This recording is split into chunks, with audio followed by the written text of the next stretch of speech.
சட்டமன்ற பேரவையின் உறுப்பினராக தேர்ந்தெடுக்கப்பட்ட சி. ஜோசப் விஜய் எனும் நான் சட்ட முறைப்படி நிறுவப்பெற்றுள்ள இந்திய அரசமைப்பு சட்டத்தில் உண்மையான நம்பிக்கையும் பற்றுறுதியும் கொண்டிருப்பேன் என்றும் இந்திய நாட்டின் இறையாண்மையையும் ஒருமைப்பாட்டையும் நிலைநிறுத்துவேன் என்றும் நான் மேற்கொள்ள இருக்கும் கடமையை நேர்மையுடன் நிறைவேற்றுவேன் என்றும் உளமாற உறுதி கூறுகிறேன்.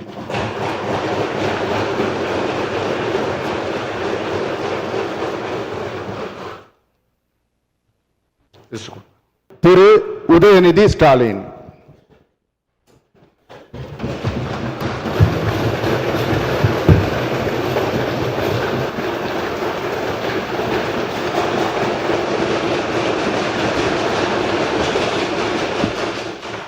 சட்டமன்ற பேரவையின் உறுப்பினராக தேர்ந்தெடுக்கப்பட்ட உதயநிதி ஸ்டாலின் எனும் நான் சட்ட முறைப்படி நிறுவப்பெற்றுள்ள இந்திய அரசமைப்பு சட்டத்தில் உண்மையான நம்பிக்கையும் பற்றுறுதியும் கொண்டிருப்பேன் என்றும் இந்திய நாட்டின் இறையாண்மையையும் ஒருமைப்பாட்டையும் நிலைநிறுத்துவேன் என்றும் நான் மேற்கொள்ள இருக்கும் கடமையை நேர்மையுடன் நிறைவேற்றுவேன் என்றும் உளமாற உறுதி கூறுகிறேன்.